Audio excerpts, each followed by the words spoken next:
Back from my work basket with the next Tunisian crochet stitch. This is going to be for block F in the crochet along, and it's the Tunisian rib stitch. This one is going to be a 3x3 rib because there's 3 of one stitch and then 3 of a different stitch, and you repeat that. In other projects you may encounter a 1x1 rib, a 2x2 rib, and it's just how many of one stitch you do before you do the other stitch. This is what our finished sample will look like. You'll see I did the wrong stitch right here. Usually in a lot of my handmade projects, I do feel like handmade will have little mistakes, and especially on a big blanket like this is going to blend right in, and I'm just not really worried about it. It's not a big deal for a blanket that's just going to be on the back of the couch. But, you know, everybody makes mistakes, and most of the time I leave mine in my work. It's just kind of my thing. So that's how the finished sample is going to look.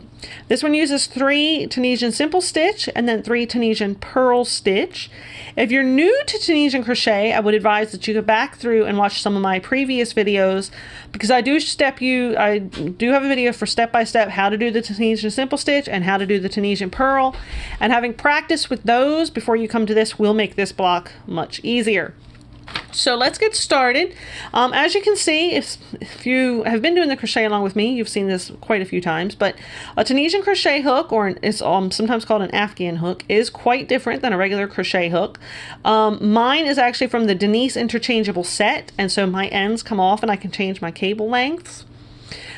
Different Tunisian or Afghan hooks will look different ways. Sometimes it's one long metal hook. I do have one, but I don't have it right here with me at the moment. And some of them will be like a wooden hook and then a permanently attached plastic cable with a bead at the end. You will notice it's much longer, and that's because your stitches are going to stay on here instead of working them off like you do with regular crochet. And you're also going to use a much bigger hook. So even though I'm working with a regular worsted weight yarn, I'm actually using a J hook, whereas usually you'd use much more like a G hook, or something kind of in that variety. So for Tunisian crochet, you do go up, and that helps to prevent curling. You can see on this particular pattern I have very minimal curling. Some blocks have curled more than others, but Tunisian crochet will kind of curl like this, especially if your hook is too small. And by going up in hook size, you still get a nice, fairly dense fabric, but you minimize curling a little bit. So to do this stitch, we're going to get started. We're going to do a simple slip stitch, and then for this sample I'm going to chain 13.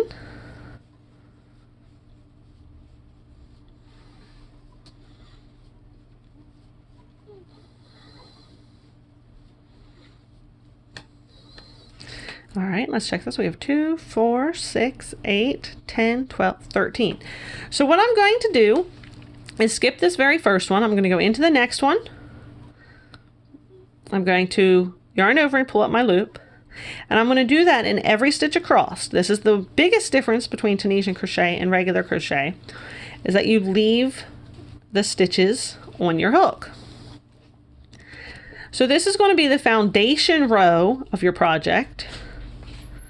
And any project that you do for Tunisian crochet will tell you how many chains to start with, how to do your foundation row, and I'll still have 13 loops on my hook. 2, 4, 6, 8, 10, 12, and 13.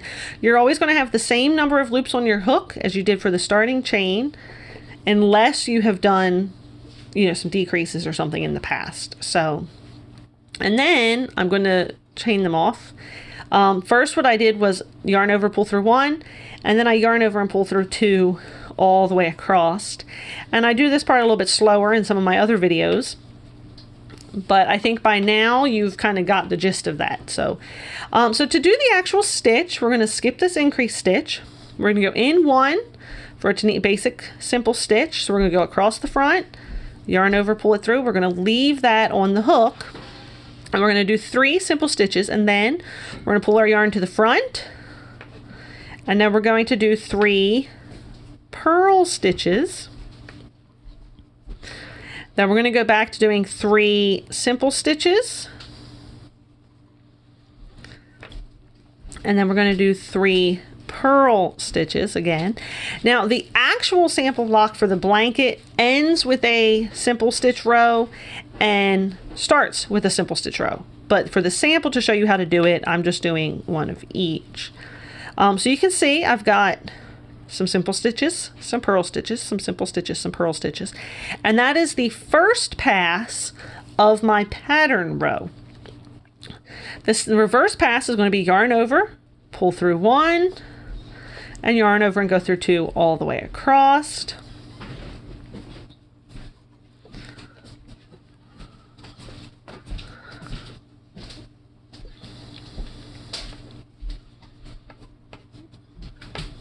Okay, and let's show it to you again. So the first 3, we're going to do the simple stitch. We're going to go through the front, yarn over, pull it up, leaving these on the hook.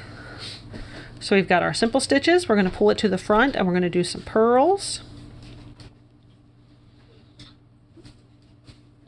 3 purls. Then we're going to go back to the simple stitch. Then we're going to go back to the purls.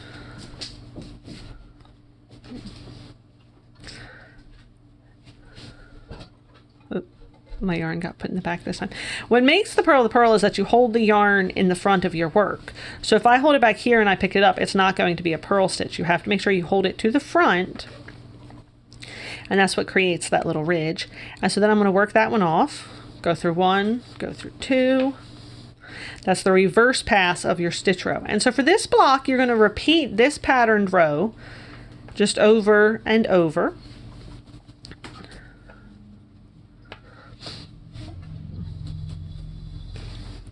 You can see the lines forming. Okay, let's show you one more time. We're going to do simple stitch. We're going to switch it. We're going to do the purl stitch. The purl stitch is a little bit trickier. I talked about that in the video. The more practice you get, the better you'll get at kind of controlling it instead of just manually wrapping it around. And then we're going to do 3 simples. Then we're going to bring the yarn back in the front and do 3 more purls.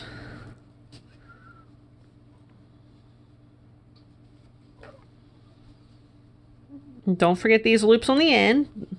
These final loops are a part of your stitch. You have to make sure you get those.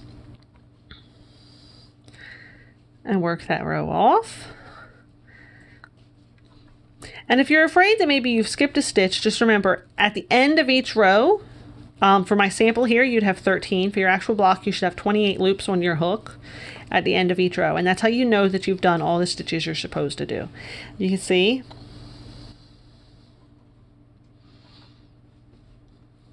So let's work it off now. So I like to work mine off in pattern. So what I'm going to do is I'm going to go through, but since this is going to be my final row for this, I'm going to pull through both. So I'm going to go through my loop in the stitch pattern. 3 simple stitches. Then I'm going to go pull my yarn to the forward, and for the purls I'm going to yarn over, but I'm going to go through both loops on my hook. Some patterns will have you just do kind of like you're doing the simple stitch in order to finish off your stitches, but I like to finish them off in stitch. And so you can see that follows all the way off as I'm creating this cast off row. 3 more simple stitches, and again I'm going through both the loops to finish off the stitch. If you don't finish off the stitch in this way, what would happen is you'll just end with these ladder holes, which just isn't very pretty and isn't a very finished stitch. And don't forget this last stitch at the end. And so there you go, a 3x3 Tunisian crochet rib. Thank you for joining me. I hope you're enjoying this crochet along. And if you're not working with the crochet along, I hope you're just enjoying these stitches in general and they're helping you with your projects and your techniques. I have released a hat pattern that uses Tunisian crochet and is a very easy hat for beginners. And I still have more crochet stitches coming your way as we continue this crochet along. Be sure to check me out at myworkbasket.com, where I do regular tutorial videos, some yarn tube videos. I release free patterns and just share my crafty stuff that I'm working on with you. Have a good day.